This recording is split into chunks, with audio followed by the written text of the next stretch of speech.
Hello, RPS scholars, and welcome back to day 3, working with word reference resources, specifically the Thesaurus. I am Mrs. Hobson, and I'm glad to be back with you. Don't forget, you will need paper and pencil for today's activities. I'm now going to share my screen with you.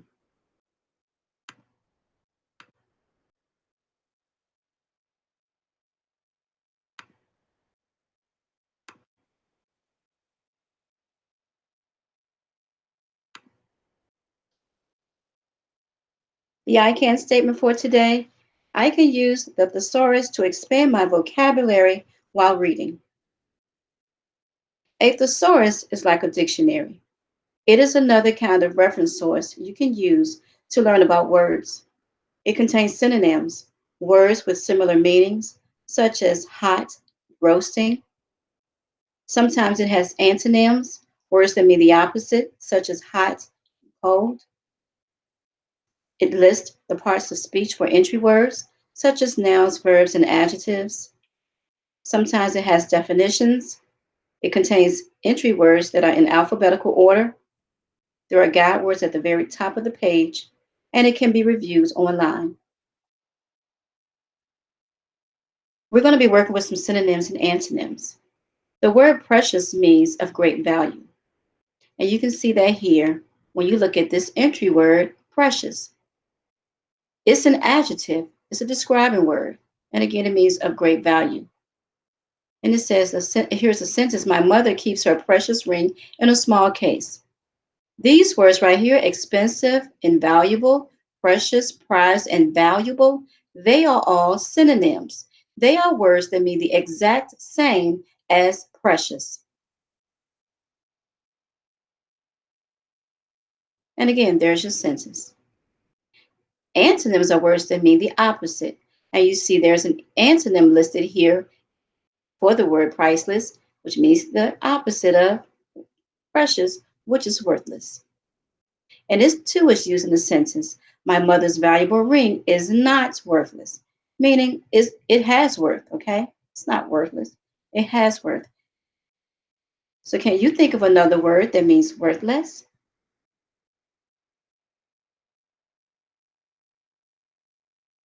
Very good. Cheap, inexpensive, very nice. So let's look at this word. Let's look at the word rise. The word rise is a multiple meaning word. It has more than one definition.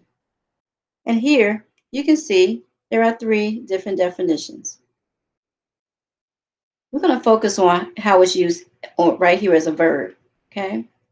So for the first one, again, it's a verb and it means to move forward. And it says the smoke rose from the campfire.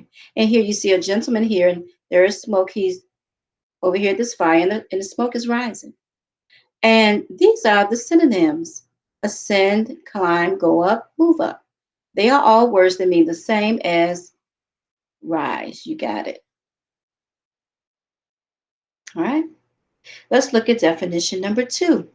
Again, rise here is also a verb, but it's used differently. It means to increase. Customers were warned that the prices would rise next year. Okay. They are going to go up, grow, increase, intensify, and the word mount. Again, they all mean the same as rise. And if you look here, they do have some words that are similar in both entries. Here you see the word fall, which is an antonym. And antonyms are words that are the opposite. You got it. They are the opposite. The opposite of fall is to rise.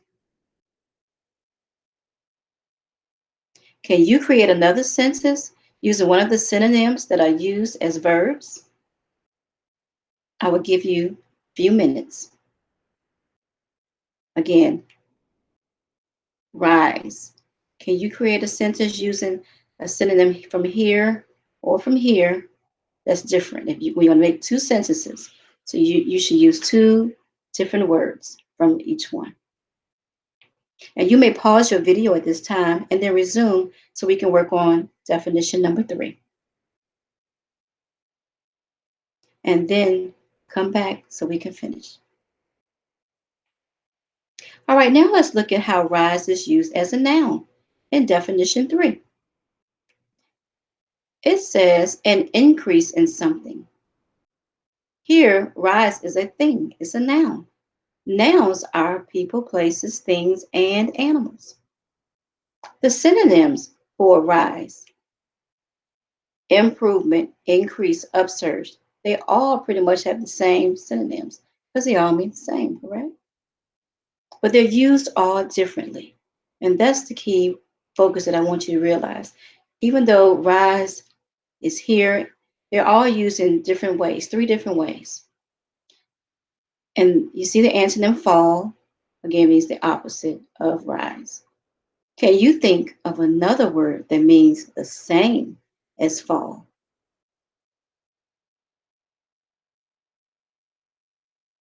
Very good. If you said drop, that's right. Drop, lower. That's exactly.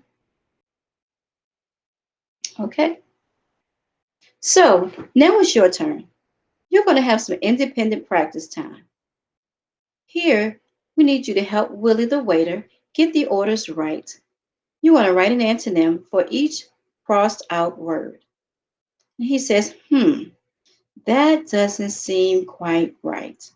So we got to help him out, okay? That's going to be your job. But I'm going to help you out right quick. So it says order for table 8. Here we see the word cold is crossed out, okay? And then it says T. So what is a word that means the opposite of cold? You got it. It's hot. So they didn't want cold tea. They wanted hot tea. Very nice. So you'll write hot on the line or on your sheet of paper. And list your paper from 1 to 12. And then you'll use these words that's marked out, that's crossed out, and you're going to write the word that means the opposite. So on your paper, you can write the word cold and put a dash, and then you can put hot. Okay, and you'll do the same thing for here. All right. Thank you so much for your time. It's been wonderful working with you today, and I can't wait to work with you again on tomorrow. Be safe and have a great evening.